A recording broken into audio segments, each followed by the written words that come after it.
Bonsoir chez vous. Bonsoir. Nous sommes ravis de vous recevoir encore aujourd'hui pour votre émission Il était une fois. Nous sommes vraiment contents aujourd'hui de manière particulière parce que le couple qu'on va recevoir aujourd'hui vient de loin. De très loin.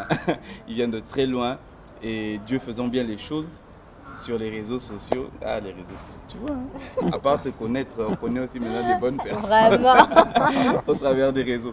On les a connus par les réseaux sociaux et Dieu merci qu'on les a connus. Ils ont une histoire magnifique, ils ont un parcours et un vécu avec Dieu.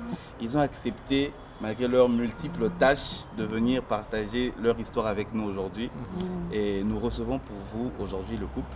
Le couple David et Bobette Mapamboli.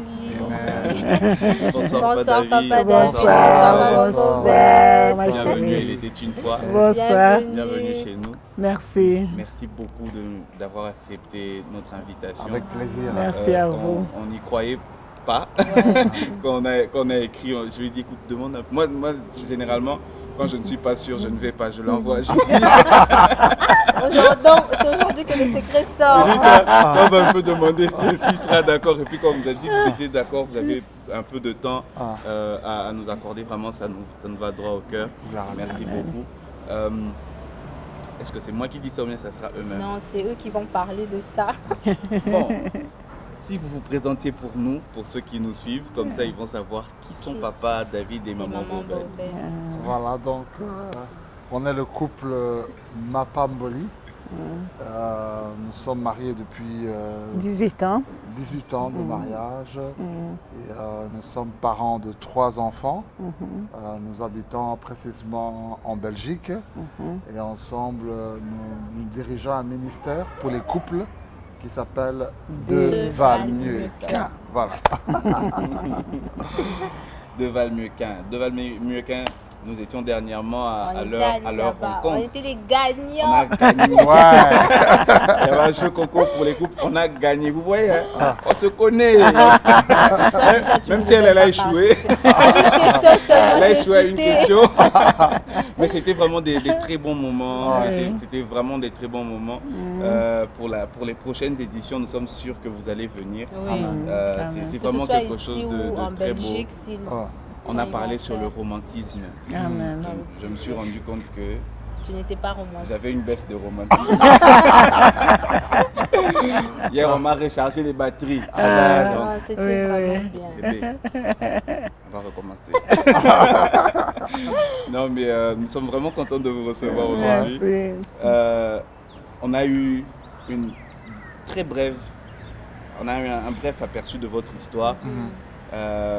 J'espère qu'on nous a préparé des mouchoirs parce que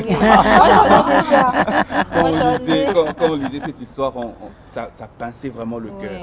Et on se demande si nous, en la lisant, on avait le cœur pincé à ce point. Comment vous qui avez vécu ça, comment ça s'est passé? Mais bon, on ne va pas sauter les étapes. On va y aller petit à petit. Il était une fois. On veut vraiment d'abord savoir comment est-ce que vous vous êtes connus, ou qui a fait le premier pas. Racontez-nous un peu il était une fois, histoire. Racontez histoire.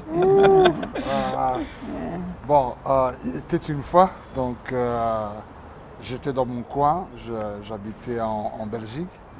Et toi, tu habitais où encore? À Paris. À Paris, voilà. Et puis il y a eu une ex-parisienne. Voilà, une ex-parisienne, donc le pays où il y a la ville où il y a la ville de l'amour, on appelle souvent des romantismes. Le romantisme. Et donc il y a eu un ami avec son épouse, un couple d'amis qui sont venus me voir à la maison. Et ils ont dit, mais tu as un appartement, pourquoi tu ne te maries pas? Qu'est-ce qui te manque? Moi je dis, écoute, je cherche une femme mais j'en trouve pas. Alors et puis il dit, écoute, mais sa femme lui dit, mais non, il y a une sœur là dans l'église qu'on fréquente qui pourrait aller. Moi je dis, bon. Et puis pendant qu'on était en train de parler, on regardait une cassette vidéo.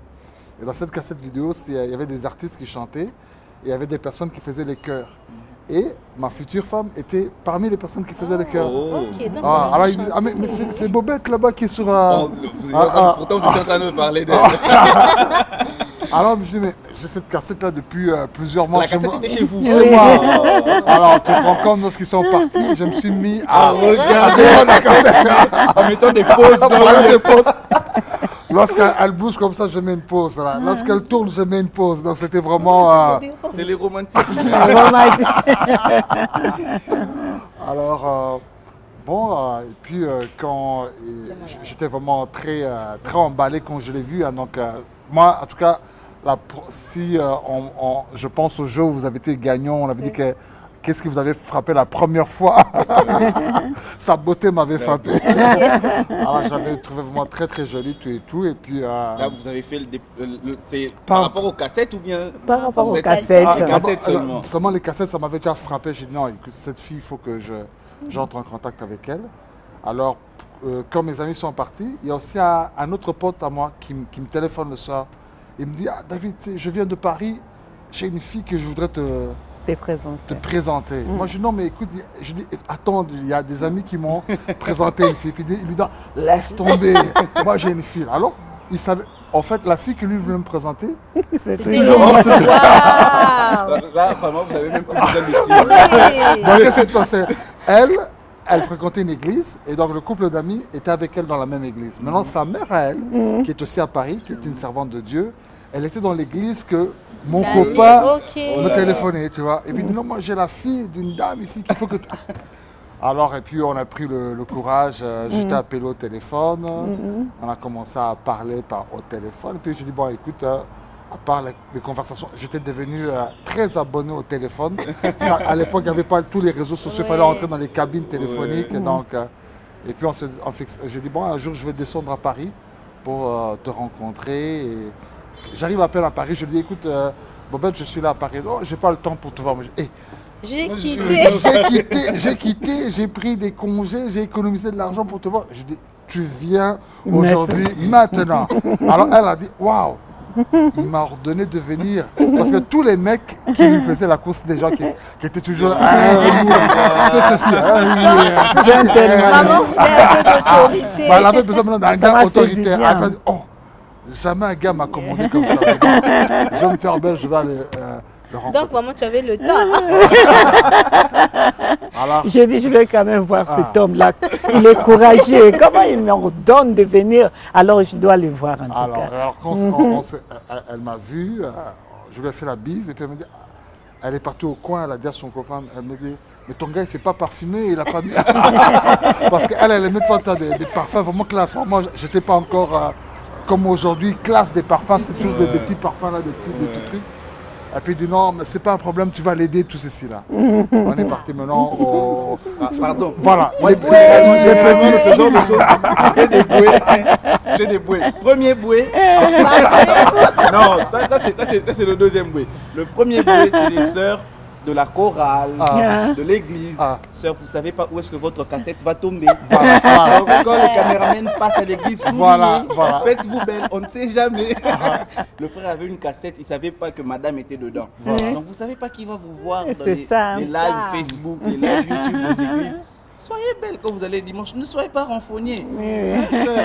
Sœur, ne soyez pas renfogné. On sait jamais, on sait On jamais. sait jamais. Qui vous voit pendant les lives. C'est vraiment important. Et deuxième bouée, parfumez-vous. La première rencontre, c'est toujours les premières impressions restent Restent demain. demain. Exactement. Il faut faire toujours une bonne impression au début. Quoi. On va pas David. Bon, Ça alors, commence à et puis venir. quand je l'ai vu, j'ai dit, bah, écoute, on part manger au resto. Alors là, ça avait touché les premières rencontres. On part au restaurant. Je ne suis pas parti dans un fast-food McDonald's. Non, on est vraiment parti resto quoi. C'était un restaurant chinois, je pense. Chinois, On est parti au resto chinois et puis on mangeait. Et puis il y a eu un gars qui passait avec des fleurs pour voir.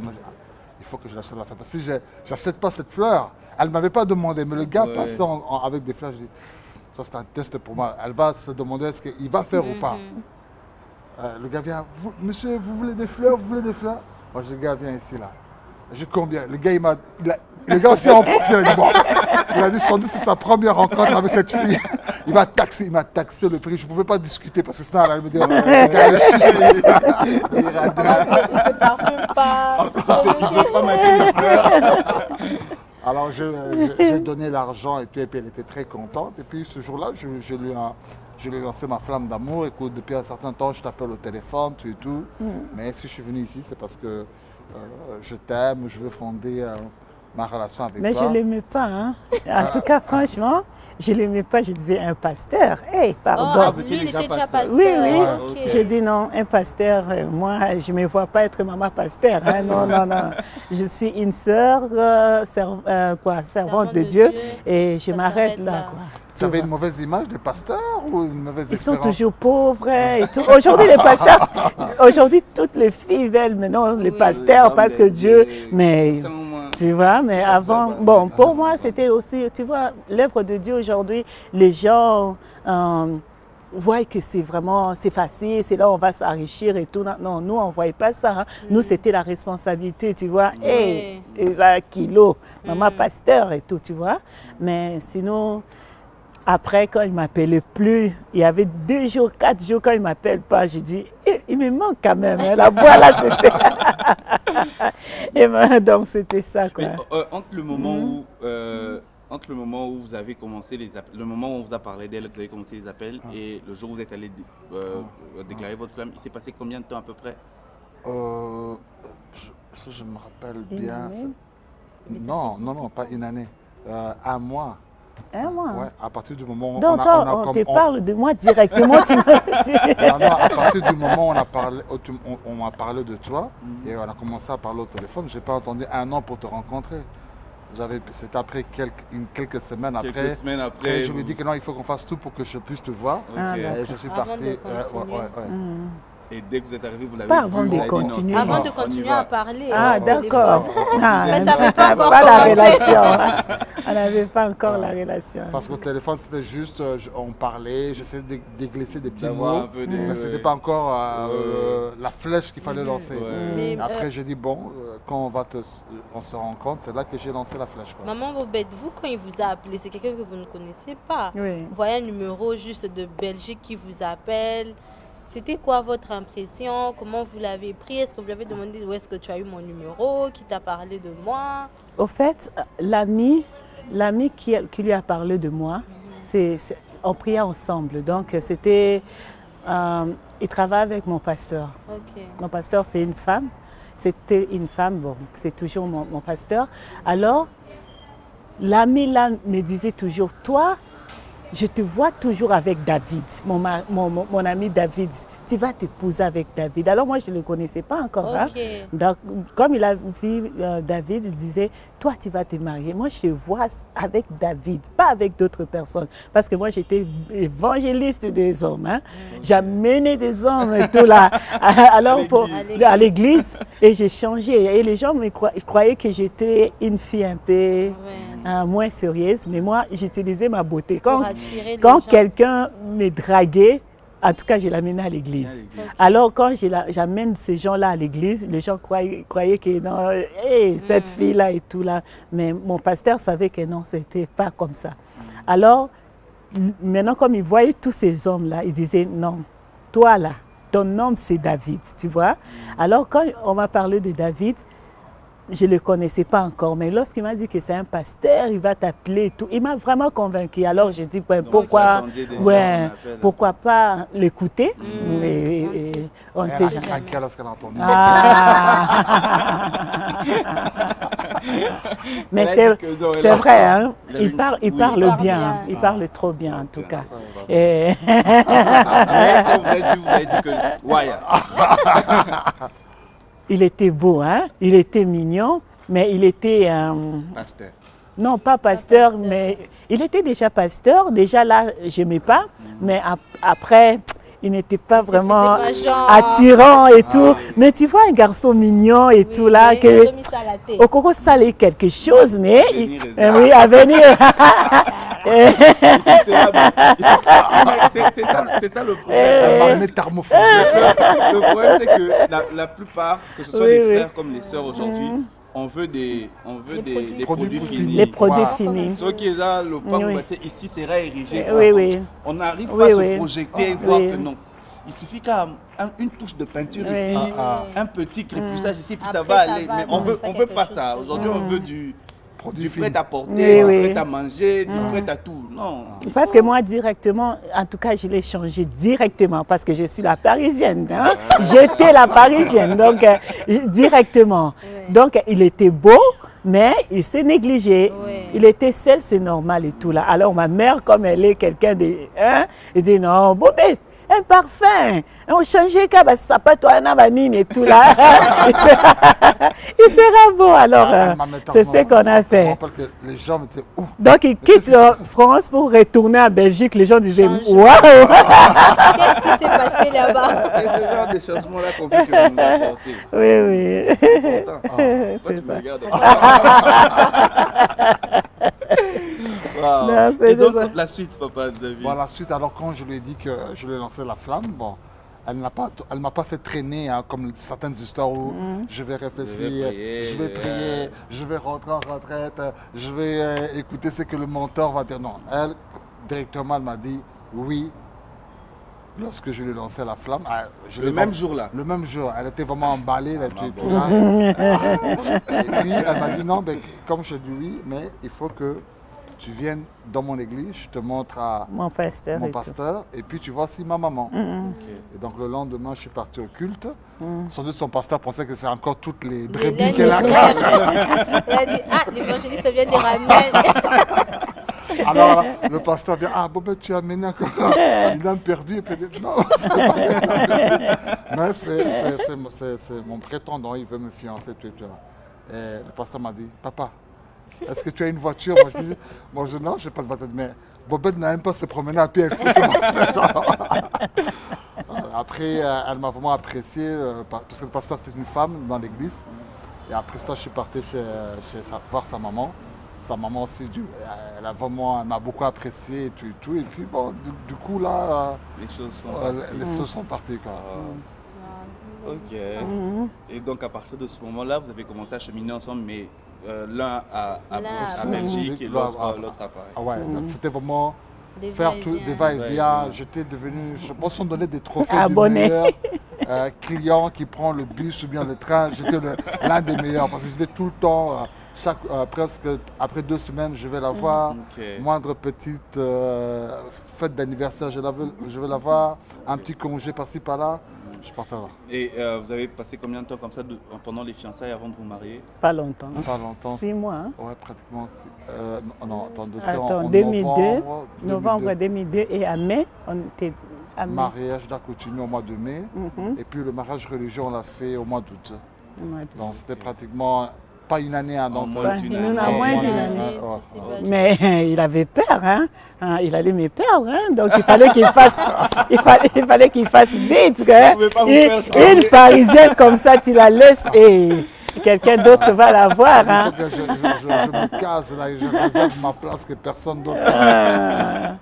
Mais c'était aussi- à part ça, mais il y avait surtout l'amour. Il y avait, quand Oui, on oui. s'aimait, on avait le C'est désir maintenant flamme. d'être en place, vivre dans un même endroit. Quoi.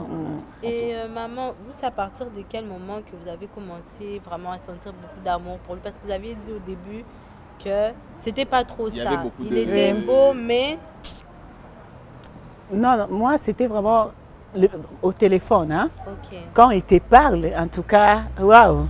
Tu sens vraiment que c'est un homme qui réfléchit bien, qui parle bien, qui a de l'intelligence, tu vois, les choses comme ça, ça me faisait du bien. Alors, comme je vous ai dit tout à l'heure, quand il ne m'appelait pas, et des fois, j'ai senti que ça me manquait. J'ai dit non, mais pourquoi il ne m'a pas appelé 2 jours, 3 jours? Et ma soeur me disait, mais oh, Olinga qui était, tu ne l'aimes pas, pourquoi il te manque et tout là? Et quand je le vis, et quand on me dit, il m'a amené quoi, au restaurant, et lorsqu'on a parlé avec lui, tu sens que cet homme-là, non, c'est un homme qui a beaucoup transpiré. cet homme, il a de l'avenir. Hein. Oui. Tu sens, tu dis sentais que qu'il non, avait non. de l'avenir. En plus, son nom, Tu c'est vois, Mapamboli. On ne serait pas aujourd'hui, il était une fois avant. Et son nom m'avait vraiment frappé. J'ai dit, hé, Ma femme volit, donc. Bénédiction. Ah, bénédiction, il y a une bénédiction qui me fait. Donc, c'est ça. Gloire à Dieu. Ouais. Et donc, finalement, vous vous mariez. Oui, finalement, le mariage est arrivé. On a fait vraiment une très grande fête de mariage. Nos familles étaient là, les amis étaient là. Et on a fait rêver beaucoup de célibataires qui étaient à la fête du mariage. Oui, beaucoup. Ah, mais sauf le seul moment, c'est quand on s'est mariés, on n'a pas pu faire la lune de miel dans un hôtel comme c'est d'habitude. Donc, il y a eu toujours un problème d'organisation, problème de moyens financiers. Du coup, toute la nuit... Il était pauvre, hein, pour dire quoi? Donc, on n'avait pu réunir tout l'argent qu'il fallait pour faire la fête. Oui, Donc, oui. maintenant, c'est qu'il fallait maintenant rester pour aller passer la Oui, nuit dans oui. un hôtel. On n'avait On pas. n'avait pas. Donc, Directement chez lui. on a passé notre première lune de miel dans une voiture. Waouh. Non, on était chez nos parents. Oui, mais la nuit, Ah, nos la parents ont nuit. dormi le matin. La nuit, on était en train de circuler Pour pour chercher chercher un les- hôtel. Oui. Parce qu'on n'avait pas fait les choses à l'avance. Du coup, Oui, on a- n'avait a pas plus l'argent. de place pour l'hôtel. Donc, on a passé la nuit dans le véhicule toute la nuit. Et puis, Oui. le petit matin, nos parents nous ont dit, bah, venez dormir À chez la- nous. oui. Et dormir chez nous, c'était dans la chambre d'un de ses petits-enfants, un lit à double étage. Donc, j'ai pas pu la toucher comme tu aimes là soir. J'imagine la galère. J'ai pas pu la toucher, j'ai pu rien faire. Et donc, c'est seulement lorsqu'on est rentré chez nous à la maison, quelques jours après, que j'ai pu la toucher. Mais Dieu est bon, parce que même si on n'a pas pu passer la nuit, faire une lune de miel dans un hôtel, mais maintenant, toute notre vie, c'est une vie de lune de miel. Si je dois compter les nombres des hôtels, que ce soit à Kinshasa, à Bruxelles, dans différents pays où on va, ah non, je ne regrette pas que... Vous avez beaucoup de lunes de miel. Beaucoup, beaucoup, beaucoup. 18 ans de lignes de miel. Ah, gloire à Dieu, c'est vraiment très beau. J'ai entendu. Ah oui, j'ai entendu. Nous, on a eu le même souci, hein. Oui. Nous, on a eu le même souci parce que je me rappelle qu'on, c'était pas pareil, mais Toi, genre, c'était le moi c'est le travail. travail parce qu'on s'est marié le 18 et le 21, je devais aller en mission de service. Et c'était vraiment genre pour 2 semaines carrément. Oui. Et quand je suis revenu, Tu es le encore travail, parti. je suis encore reparti. Wow. Et je n'ai pas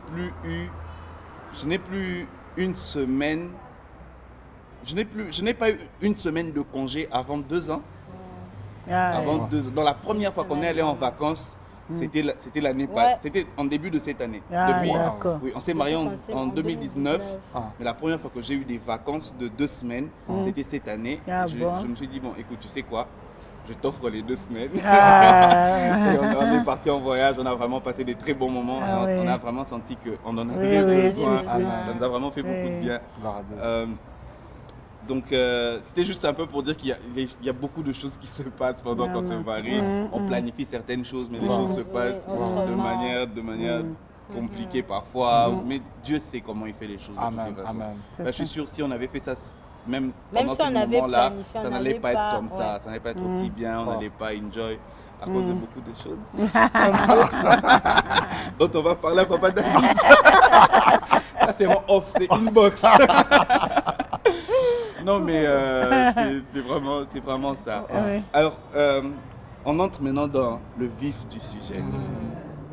Vous êtes marié par la grâce de Dieu, quelqu'un que vous avez vu par une cassette, quelqu'un vous a parlé et puis quelqu'un d'autre vous parle. C'est vraiment, vous rendez compte en fait que Dieu était vraiment dedans parce que ça fait quand même beaucoup trop de coïncidences. Voilà. C'est vraiment... Deux personnes différentes tout à viennent fait. nous parler de la même Là, je personne. pense vraiment que vous n'avez même plus besoin de demander à Dieu est-ce que c'est vraiment toi parce que vous dites vraiment que... Et puis étant un homme de Dieu, je suis sûr que vous avez été convaincu d'aller vers elle. Et donc vous êtes sûr d'être sur le bon chemin. Vous êtes ensemble, vous vous mariez. Et les vraies choses commencent. La vraie vie commence. Alors, qu'est-ce qui se passe pendant cette période? Ah, ce qui s'est passé, c'est que quand, avant de se marier, on avait beaucoup de projets, moi et elle. C'est-à-dire que non, on va commencer, on va faire telle chose, on va faire telle chose. Elle-même disait que bon je me rappelle que quand on s'est marié, elle devait prendre ses affaires. Et elle a dit non, je laisse même tous mes vêtements ici chez ma Aïe. mère. Parce que je vais au mariage, je vais avoir tout neuf là-bas. Et sa tante qui était là m'a dit non, ma nièce, On part pas comme part ça. pas comme ça. Prends même toutes tes Quelque affaires, chose. tu ne sais pas qu'est-ce que... Qu'est-ce qui t'attend? Et maintenant, à peine elle arrive dans le mariage, je crois, un mois après, parce que j'étais en Europe, et vous savez, l'Europe, c'est le problème des séjours. J'avais encore un petit séjour permanent là. Le petit séjour permanent m'avait permis que je puisse me marier, avoir du revenu. Puis du coup, bouffe, on m'a vraiment raillé. Donc j'étais devenu illégal, sans papier, sans revenu, sans travail. Et on dit, celui qui trouve une femme trouve le bonheur. Je me suis posé la question, est-ce que réellement... Elle m'a amené le bonheur. Et donc on a commencé vraiment à chavirer vraiment en bas financièrement. Donc on a manqué vraiment de tout, même le pain. Pour manger le pain, c'était difficile. On faisait des mois sans payer le loyer. Le jour où j'ai dit au propriétaire que non, je n'ai plus payé le loyer, il a dit depuis quand? Je dis ça fait presque 6 mois. 6 mois. Il a dit quoi? Parce que c'était, quand je payais l'argent, c'était un virement qui allait sur un compte d'épargne à lui. Il était tellement riche, il ne savait même pas. Et quand il s'aperçoit, 6 mois, tu n'as pas payé, mais t'es fou quoi. Donc, une galère impossible. Galère impossible. Mais ce qui a été merveilleux, c'est que c'est l'amour. L'amour nous a gardés en tout cas. Comment vous avez vécu ça? Sa maman nous baisse. Vous venez de Paris, vous avez emmené beaucoup de frères, là-bas, des frères bien. Des frères bien, des riches, vous tombez des sur pompiers, que vous aimez. des garagistes. Et puis les choses ne vont pas bien comme ça, les choses vont en s'empirant. Ouais. Comment vous avez vécu? Mais je crois, hein, l'amour c'est... L'amour est fort. Hein? On avait l'amour, moi et David. C'est pourquoi des fois, je lui dis, chérie, quand on appelle ça un akanda, je dis, chérie, rappelle-toi de cet amour. Tu n'avais rien et tout. Je t'ai supporté. Alors là, supporte-moi. Donc, au fait, c'était l'amour. Hein? On avait l'amour l'un à l'autre. Alors, quand il y a l'amour, vous ne voyez pas d'autres choses. Hein? Vous ne voyez pas. Et moi, je ne suis pas une femme aussi qui croise les bras, non. Chez nous, parce que je viens d'ici, hein, je suis l'avant d'ici. Comme on dit, on dit quoi, Njombo le soir. Donc nous, on est téti, quoi. Oui, oui. Donc les gens, aujourd'hui, quand ils nous attendent témoigner des choses comme ça, ils ne croient pas. Pourquoi? Parce que quand tu viens chez nous, tu vas manger. Et comme j'ai amené mes vêtements là que je voulais laisser, ça m'a aussi beaucoup aidé. Hein, je restais toujours coquette et tout. Alors les gens ne pouvaient pas savoir que bateau bazan a galère. Même ma mère me dit, hey, toi tu as vraiment un cœur fort, hein? Dur là, comme... Hey, tu souffrais comme ça, moi, ta maman, j'étais ici, je ne savais pas. Donc j'ai protégé mon mari, j'ai gardé ça. Et des fois, parce que je rentrais aussi dans le mariage, aussi là il faut souligner, il n'était pas seul. Il élevait 2 de ses frères. Ses petits frères et tout là, donc je suis devenue comme leur mère. Alors en Europe, les enfants partent avec de quoi, comment on appelle, tu connais, non, le pain et tout là. On manquait même le pain là. Alors je faisais les beignets avec les ailes de poulet. Ils amenaient ça à l'école. Et les enfants maintenant disaient, vous êtes riches, hein? Vous amenez ça à l'école. Alors ils s'échangeaient avec les enfants et ils prenaient le beignet et tout, tu vois. Donc Dieu m'a donné la sagesse de couvrir toutes ces choses-là. Donc aujourd'hui, ça devient... Mais c'était dur, mais on n'a pas senti ça. Là, je vous dis la vérité. On n'a pas senti cette souffrance parce qu'il y avait tellement l'amour que... Wow. Mais fort, hein. Papa David, comment vous, en tant qu'homme, vous vivez cette période? Parce que bon, moi, ça fait pas très longtemps que je suis marié, mais il y a de ces fois où vous traversez une période où il y a besoin de ça, il y a besoin de ça, il y a besoin de ça, il y a besoin de ça. Quand tu calcules les besoins et tu regardes ce que tu as, tu te rends compte que ça ne va même pas répondre au 1/5. Et il y a comme une sorte de quelque chose qui t'appuie le cerveau. Tu as l'impression que tu vas craquer à un moment donné et tu cherches des solutions. Et puis bon, Dieu aidant, ça peut aller ou ça prend un peu de temps. Mais quand ça dure pendant aussi longtemps, entre-temps, il y a le problème des papiers, vous êtes dans l'illégalité, le loyer, et vous devoir prendre soin d'une femme et de vos frères. En tant qu'homme, comment vous vivez ça et comment vous avez fait pour vous en sortir? Comment j'ai vécu ça, c'était vraiment pas facile. Parce qu'en tant qu'homme, tu voudrais être capable de répondre aux besoins de ta femme, lui offrir... des cadeaux, des voyages, des nouveaux vêtements. Maintenant, tu es limité, quoi, tu vois. Tu sens vraiment que tu es incapable. Mais ce qui m'a beaucoup aidé, c'est 2 choses très importantes. C'est que la foi d'abord en Dieu, parce que je suis vraiment un homme de foi. Donc la foi en Dieu. Et puis deuxièmement, l'amour de ma femme. Parce que comme je suis quelqu'un de la foi, je m'accrochais à la parole de Dieu malgré toutes les réalités. Et puis la deuxième chose, c'était elle. Du fait que quand j'allais vers elle, elle m'encourageait. Elle ne voulait jamais me montrer cet aspect que je n'ai rien, je ne sais pas. Même comme dans la société, on arrive quelque part, on dit non monsieur, vous êtes illégal, vous ne pouvez pas faire ceci, on ne peut pas vous aider. Quand je rentre à la maison, c'est là que je me sentais que non, je suis un héros. Je suis un homme fort. Même dans la société, on me voit que non, je suis rien. Mais chez moi, à la maison, et ma femme et Dieu me valorisent. Et c'est ce qui m'a aidé. Les problèmes n'ont pas fini en un seul jour. Je me rappelle encore de ce jour-là où il y avait tellement de problèmes que je ne savais plus quoi. J'ai pris tous les papiers, des factures de ceci, j'ai mis ça sur l'oreiller, j'ai mis ma Bible. Je ne pouvais même pas prier, je me suis endormi. Wow. Quand je me suis réveillé le matin, les papiers étaient toujours là. Les papiers n'ont pas disparu. Je te dis, Seigneur, tu ne peux pas faire disparaître. Mais qu'est-ce qui s'est passé, c'est que il y a eu quelque chose d'invisible qui est venu. C'est Dieu m'a donné la paix. Parce que je n'arrivais même plus quand j'étais chez moi d'ouvrir la boîte aux lettres. Tellement que tu avais peur des courriers qui arrivaient. Donc, Dieu m'a donné la paix. Et puis Dieu m'a donné la force et la sagesse. Les problèmes ont commencé à partir étape une par une. Telle chose s'en va, telle chose s'en va, telle chose s'ouvre, ceci et ceci. Et puis aujourd'hui quand on en parle, il était une fois quelque chose, on commence à rigoler, on se marre et ça édifie beaucoup de gens. Quoi. Donc tout ça pour dire que s'il y a peut-être quelqu'un qui nous suit, que vous galérez, rien n'est encore trop tard. Et continuez à avoir confiance à Dieu. Et si vous êtes marié, que votre mari subit cela en tant qu'épouse, il faut l'encourager. Encourager votre mari, pour qu'il ait confiance sur lui-même et ça va vraiment aider. Et je voudrais encore dire à ma femme, vraiment ma chérie, merci d'avoir eu confiance en moi. Je te le dis toujours, mais en public maintenant, devant des milliers de gens, merci. Non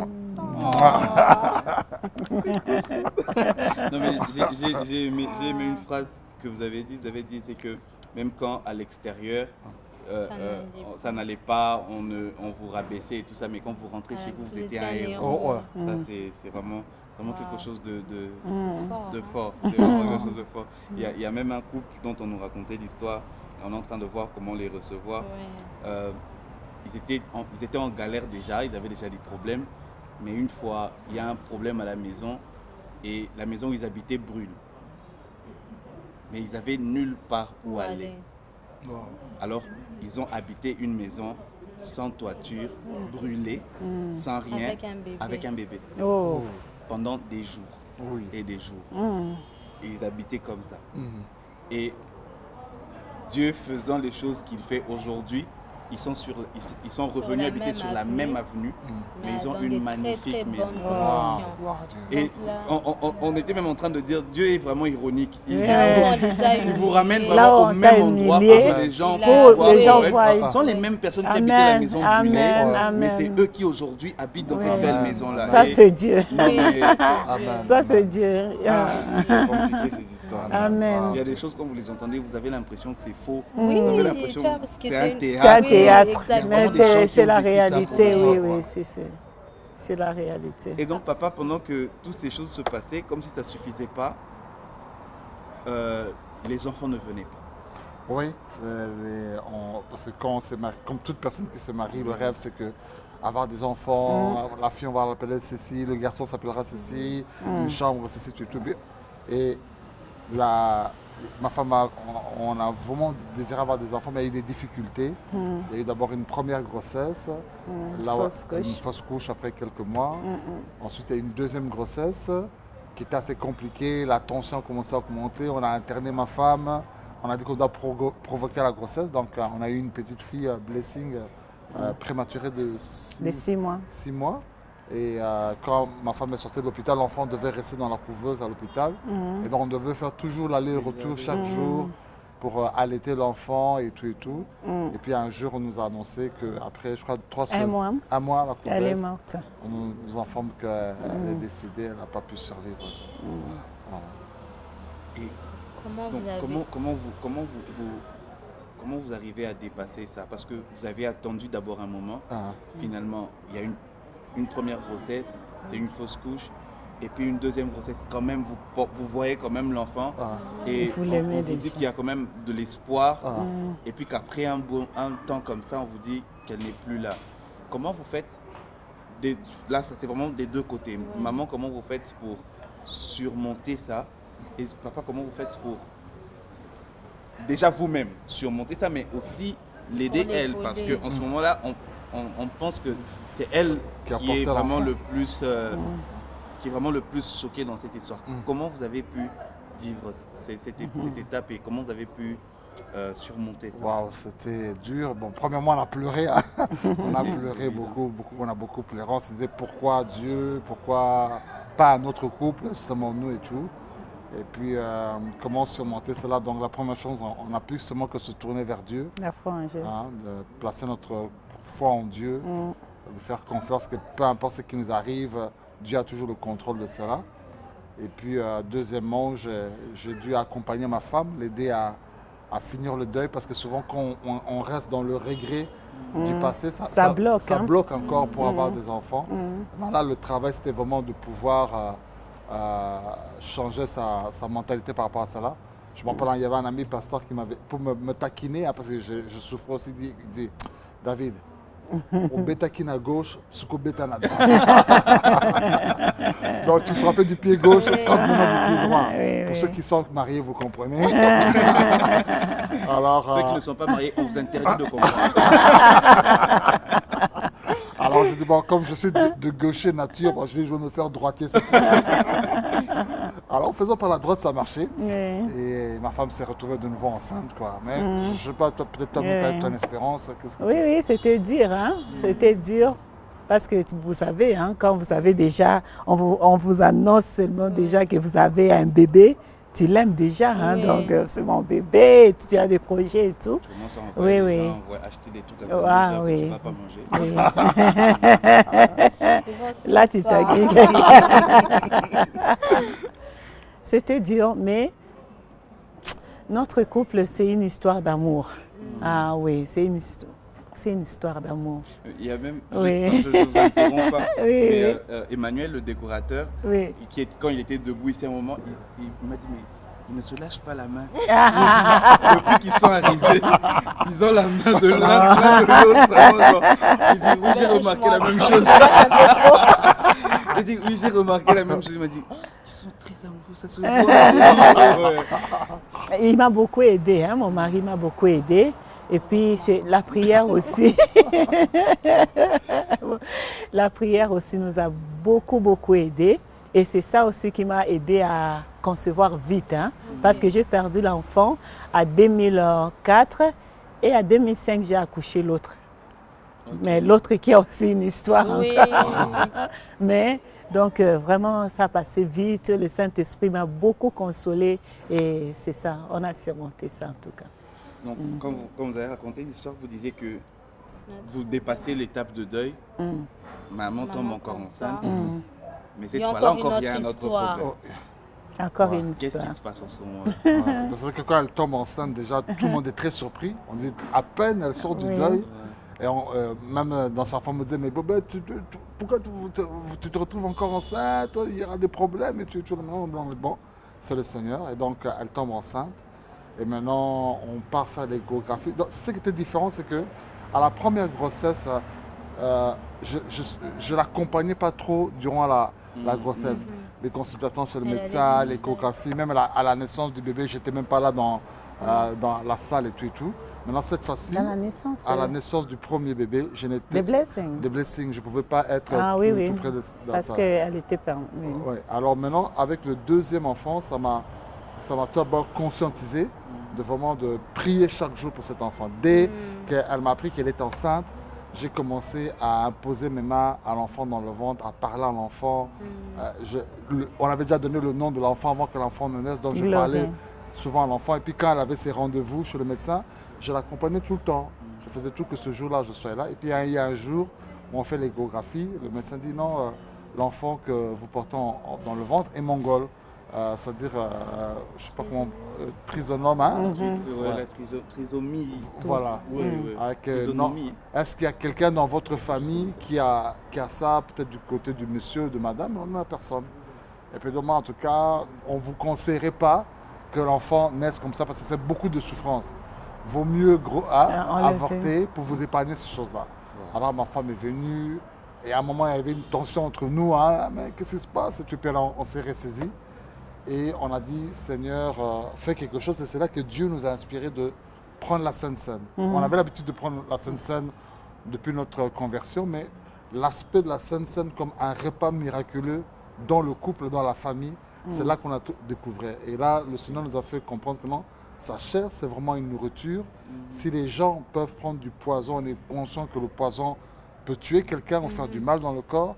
On est conscient qu'en prenant telle chose, tu peux avoir une force magique dans le monde occulte et tout ceci. À combien plus forte raison, le repas que le Seigneur dispose pour nous, ce n'est pas seulement le dimanche à l'église, mais en tant que couple, en tant que famille, vous pouvez le pratiquer. Et j'ai dit à ma femme, on va prendre ça là. Elle a pris la Sainte Seine, je l'ai pris aussi. Et puis on est retourné chez le médecin, le même docteur, les mêmes appareils. Il s'est dit non, l'enfant est normal, on ne comprend pas ce qui s'est passé. Ça, c'était vraiment un miracle du Seigneur. Et aujourd'hui, notre fille, c'est une grande fille, elle aura 17 ans cette année. C'est elle qui garde ses jeunes frères pendant que nous sommes ici. Donc, si on n'avait pas fait confiance au Seigneur par rapport à cela, on allait encore on a dû, parce que c'était fausse couche prématurée, c'était toute une succession. Il fallait à un moment dire que non, ça doit stopper. Il y a certaines choses que si vous voyez toujours normal, le diable va toujours voir plus. Mais à un moment, il faut dire trop, c'est trop, stop. Et là, on avait dit stop. Amen. Amen. Et après ça, les autres sont venus sans problème, il n'y a pas eu... Sans problème. Wow. Oui. Et en fait, il fallait vraiment une révolte. Et j'avais prié aussi pour la tension, hein, parce que toujours avec la première, j'avais des tensions et tout là.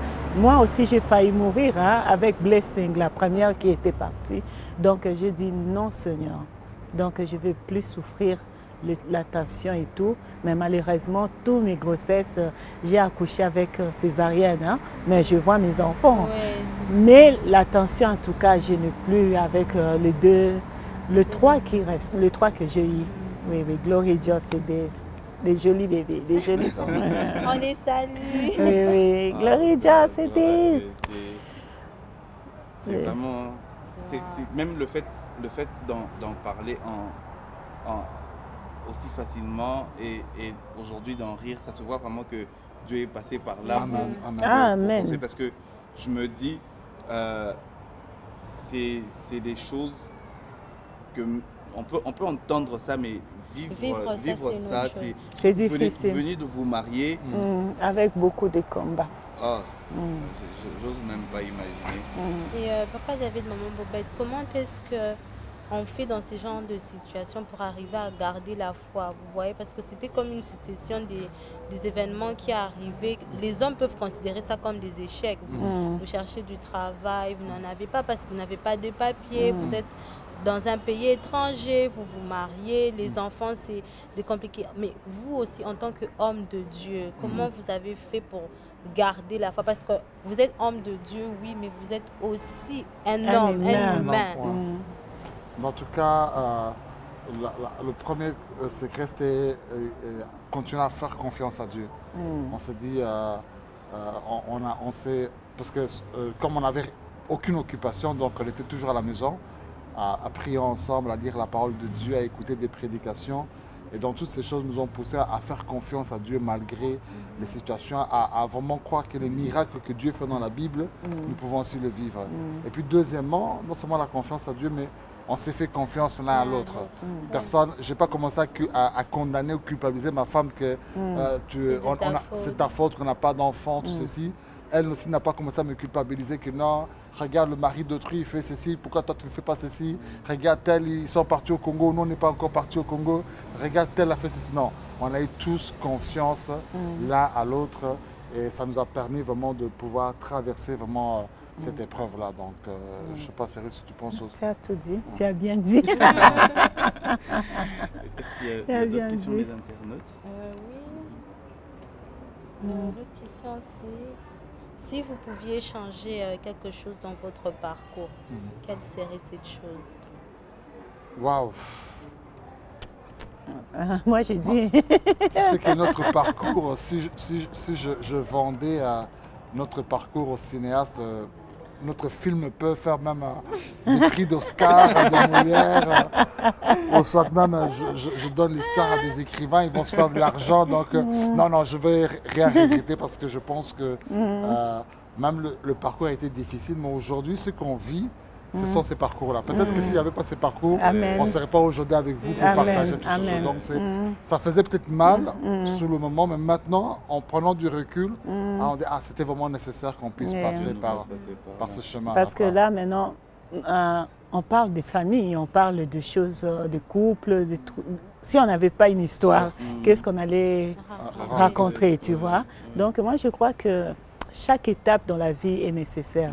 Oui, on commence toujours par quelque part pour arriver là où nous sommes aussi. C'est pas fini, hein? On va encore. Je sais qu'on va de gloire en gloire avec le Seigneur. Donc, il faut qu'il y ait une histoire dans la vie de chacun pour que vous puissiez, votre histoire va être un témoignage pour édifier aussi d'autres personnes. Moi, je dis toujours à mon mari, par exemple, que j'ai perdu un enfant, j'ai fait de fausses couches et tout. Aujourd'hui, si quelqu'un passe par là, moi, je suis bien placée, tu vois, pour consoler, pour parler, pour fortifier, tu vois, parce que j'ai passé par là. Donc, si je n'avais pas passé par là, je n'allais pas raconter, je n'allais pas témoigner, je n'allais pas fortifier les autres. Donc, je ne peux rien changer en tout cas. Notre histoire, là, on peut pas vraiment changer. Surtout pas changer, dire que non, j'aurais voulu une autre femme. Non. Alors, une autre question. Il y a quelqu'un qui veut savoir où se trouve votre église en Belgique. Ah, d'accord, ok. Bon, on a une église que nous fréquentons chaque dimanche qui se trouve à Anvers, mais le détail que je voudrais donner, c'est que à la base, nous avons un ministère. Nous avons été pasteurs d'une église locale que nous avions dirigée pendant plusieurs années. Mais après, quand Dieu nous a donné la vision du ministère, on a cessé les activités en tant que pasteur d'une église locale pour prendre un ministère qui est maintenant universel. Et là, on est avec plusieurs couples de différentes églises. Mais l'adresse de notre ministère se trouve précisément à Bruxelles, en Belgique.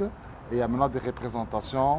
Nous avons une en France et récemment une qui est ouverte ici à Kinshasa.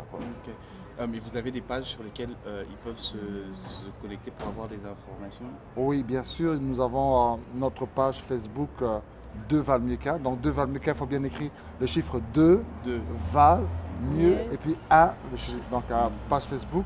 Nous avons aussi notre compte YouTube, 2 Valmiuka TV. Et donc, avec ces deux réseaux, vous pouvez avoir vraiment toutes les informations. Instagram aussi. 2, du chiffre 2, Val, de valoir. Hein? Valoir, V-A-L-E-N-T. Hein? Mieux, de mieux. Et puis qu'un de 1. Donc, c'est ça. Vous pouvez avoir toutes les infos là-bas. Et papa et maman, il y a quelqu'un qui nous a posé, qui vous a posé une question. C'est une expérience personnelle. Elle dit comment faire de la prière un pilier dans son couple. Elle dit ils prient ensemble 3 fois par semaine, mais est-ce que c'est un bon rythme? Est-ce qu'il en faut plus? Est-ce que c'est trop? En fait, et comment, et ça c'est sa question, mais pour un peu mettre ça de manière générale, c'est qu'ils ont déjà l'habitude de prier 3 fois par semaine. Ils sont fiancés. Ils sont fiancés. Ils ont l'habitude de prier 3 fois par semaine. Ensemble. Oui. Alors, elle veut savoir, est-ce que c'est un bon rythme ou il faut plus? Et comment, qu'est-ce qu'ils doivent faire pour que la prière soit un pilier? En tout cas, la prière, je les encourage à continuer comme ça dans la prière. Si je dois donner notre propre exemple, quand on était fiancés, elle priait de son côté, je prie aussi de mon côté, mais on avait décidé, quoique elle est à Paris et moi je suis à Anvers, qu'on ait un jour où par semaine elle jeûnait, moi aussi je jeûnais. Et comme on ne pouvait pas se voir, chacun jeûnait de son côté, mais le soir, on s'appelait par téléphone. Il n'y avait pas encore les réseaux sociaux, mais c'était les téléphones normaux. On s'appelait et on prenait un temps pour prier et puis se partager ce que Dieu nous a dit. Et c'était chaque mercredi. Et la prière, c'est une sémence. Donc, si pour cette sœur qui nous a posé la question 3 fois, continuez dans ce rythme. Si le Seigneur vous pousse à aller plus que cela, tant mieux. Mais sachez que cette prière que vous faites aujourd'hui, c'est une sémence qui va vous aider dans 5 ans, dans 10 ans. Il y aura peut-être dans 20 ans quelque chose que vous allez subir, mais ce qui va vous sauver, ce sont ces prières que vous avez faites. Quoi. D'accord. Vas-y, Rachel. Je voulais revenir alors pour vous dire, quand vous disiez, mais la force là que vous avez et tout là, moi je dis c'est par rapport aussi aux prières qu'on avait fait avant qu'on rentre dans le mariage. Voilà, donc ça nous a beaucoup soutenu aussi, tu vois, pendant le moment de souffrance et tout là, le Seigneur était là. Donc c'est vraiment très important la prière de préparer le mariage. Aujourd'hui on voit les jeunes préparent et fêter ça là, les garçons d'honneur, il faut qu'à YouTube va vivre qui est le meilleur, tu vois. Mais nous, on avait préparé d'abord le futur parce que dans le mariage, il y a beaucoup d'épreuves, tu vois. Ces épreuves-là, ça se prépare dans la prière, dans les conseils. Aujourd'hui, nous sommes bénis d'avoir beaucoup de ministères de famille, de couples. Avant, nous, on n'avait pas ces choses-là. Nos parents aussi ne nous disaient pas des choses. Maintenant, on a des conférences de couples. Comme hier, c'était pas bien. On était bénis et tout. Donc, je trouve que vraiment, c'est très, très bonne chose de préparer le mariage avec la prière. Parce que c'est un peu comme quelqu'un disait, quelquefois dans ce genre de moment, vous priez même pour des choses que vous ne savez pas toujours. Pourquoi? Parce que plus vous priez ensemble, plus vous priez pour tout. Oui. Et prier pour tout, ça fait en sorte qu'en fait, vous allez tellement chercher des choses pour lesquelles prier. Les gens, quelquefois, hésitent de prier pour certaines choses. Moi, je me rappelle qu'une fois, avant qu'on ne se marie, pendant que je priais pour ma famille, ma progéniture et tout ça, je priais. Et puis à un moment, j'ai senti que je devais prier comme pour refuser toute forme de malformation, en tout cas tout ce genre de choses. Puis après, j'avais comme envie de m'arrêter, genre pour dire que pourquoi tu vas prier pour ça. C'est comme si, dans la mentalité de quand tu refuses quelque chose, la chose t'arrive et tout ça. Et puis après, je parle avec un homme de Dieu qui m'explique ça et qui me dit qu'en fait, c'est important parce que c'est des choses, c'est un peu comme, je ne sais pas comment donner un exemple, j'ai envie de donner un exemple concret. C'est un peu comme, c'est quelque chose qu'il n'y a pas, c'est quelque chose qui n'existe pas. Mais tu veux tellement pas que ça arrive que tu fermes déjà la porte là bien avant. Tu dis au fait, Seigneur, cette porte là est déjà fermée. Donc ça ne peut, en tout cas, je ne vois pas par où ça peut entrer. Donc vous priez en avance pour certaines choses. Préparer déjà l'avenir, oui. À l'avance c'est ça. Et quand ça vient, c'est facile pour toi de dire au Seigneur, Seigneur, ça là, dans nos ententes, il n'y en avait pas. Ça ne peut pas marcher. Amen. Et ça vous couvre. Et par exemple, comme, pour votre exemple, c'est de dire que quand vous avez quand le médecin vous dit quelque chose, vous faites quelque chose de spirituel et ça annule ce qui devait arriver. Et après, c'est plus jamais revenu aussi un cas comme ça. Donc c'est vraiment important de prier ensemble. Des fois aussi, on pense que c'est un sujet inutile. Je pense qu'il n'y a pas de sujet inutile dans la présence de Dieu. Tout sujet que Dieu te met à cœur. Tu ne sais pas pourquoi, Dieu connaît tout. Il faut toujours prier pour ça. Papa David, maman Boubette, 18 ans, cette année 19 ans, c'est beaucoup. Et puis vous avez un ministère de couple. Comment on fait pour rester aussi amoureux, bébé? Comment on fait pour rester... Tu me lâches déjà. Mais on ne se tient pas aussi toujours, tout le temps, aussi comme ça. Comment vous faites? Parce que même depuis que vous êtes là, lorsque vous parlez de votre amour, c'est toujours... L'amour, c'était fort. Même dans les yeux, c'est... Comment on fait? Donnez-nous les secrets. Il faut nous donner les secrets d'abord. Bon, tu sais, moi, ma femme me dit toujours, on n'est pas spécial.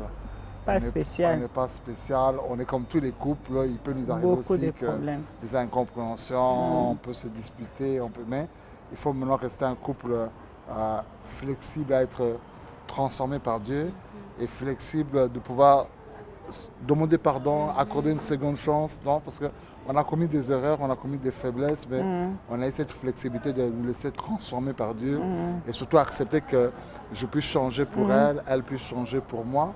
Et puis aussi, on a voulu aussi rester toujours amoureux comme au début de notre amour. Donc, c'est pas quelque chose qui est facile parce qu'il y a la routine, il y a les enfants, il y a les responsabilités. Il m'énerve beaucoup. Hein? Il y a ceci aussi, il y a les réalités de l'âge. Il y a certaines choses quand j'étais jeune, je le faisais. Maintenant, je suis plus vieux que je ne sais pas le faire.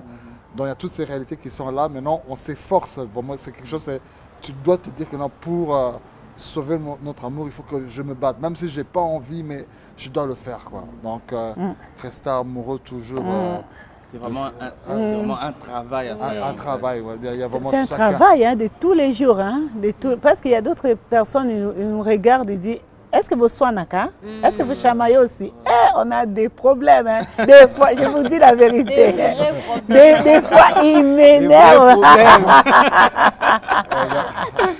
Et donc, rien n'est acquis. Mais on arrive à surmonter ces choses-là. Et puis, moi, je dis, hein, le mariage, c'est la décision aussi de votre couple. Hein, parce qu'on a le même problème avec même les pasteurs plus spirituels. On a tous des problèmes dans nos couples. Mais maintenant, la façon de gérer les problèmes, c'est ça qui nous différencie, tu vois.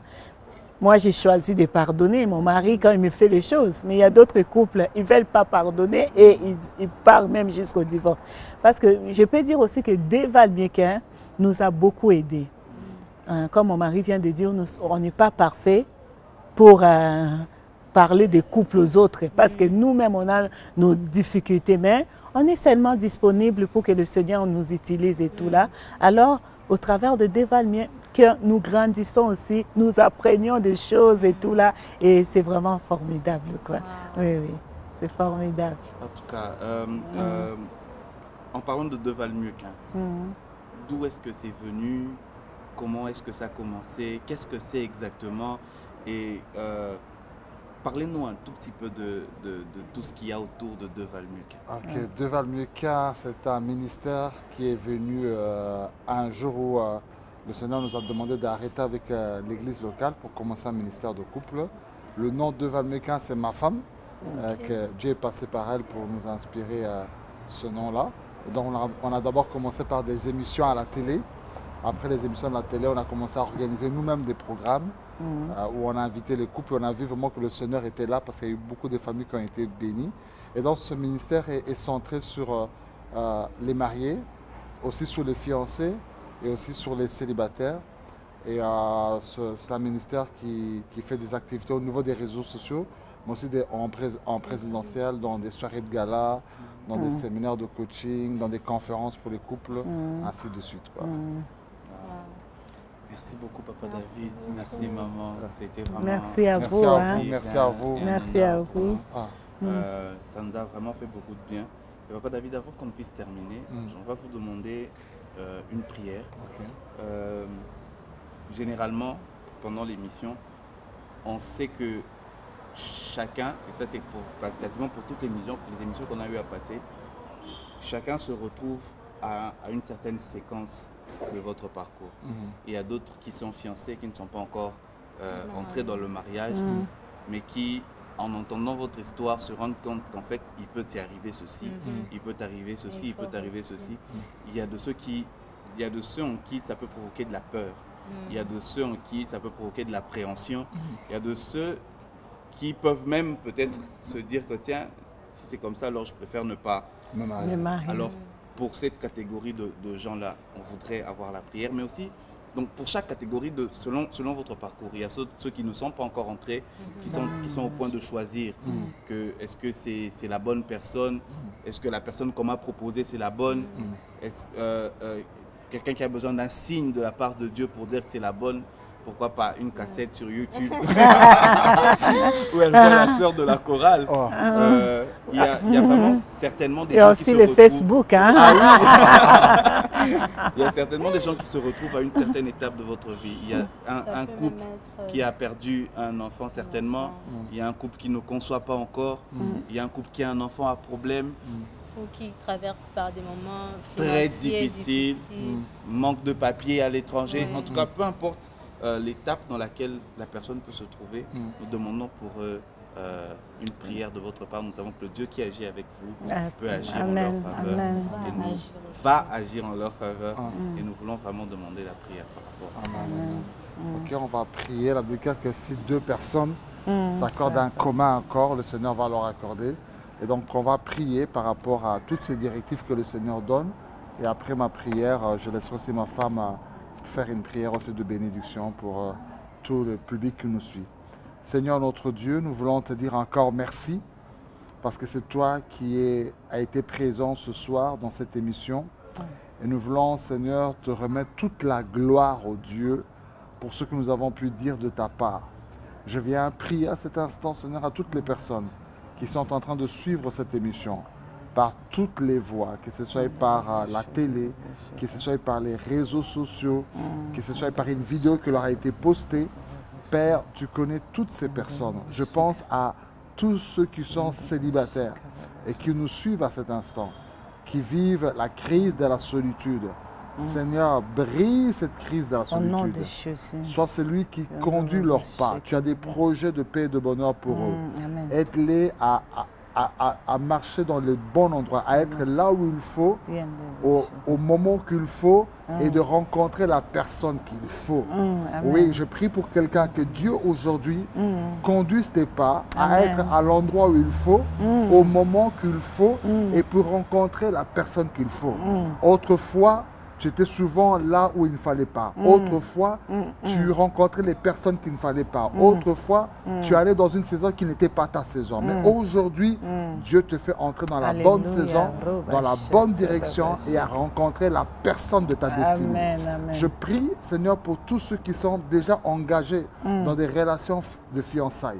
Je prie pour que tu les aides à se préparer non seulement pour le jour J de leur mariage, mais qu'ils se préparent pour toute leur vie. Aide-les, Seigneur, pendant qu'ils sont fiancés, non seulement qu'ils grandissent dans leur amour, qu'ils puissent se connaître, mais surtout, Seigneur, qu'ils soient équipés et instruits dans le mariage, qu'ils reçoivent tout le bagage qu'il faut pour être dans un mariage stable qui dure de génération en génération et être une génération sans divorce. Amen. Et si certains d'entre eux sont dans des fiançailles, Seigneur, qui ne viennent pas de toi, Seigneur, qu'ils puissent rompre ces fiançailles dans la paix, Seigneur, et s'attendre à ce que quand une porte se ferme, une autre meilleure porte s'ouvre.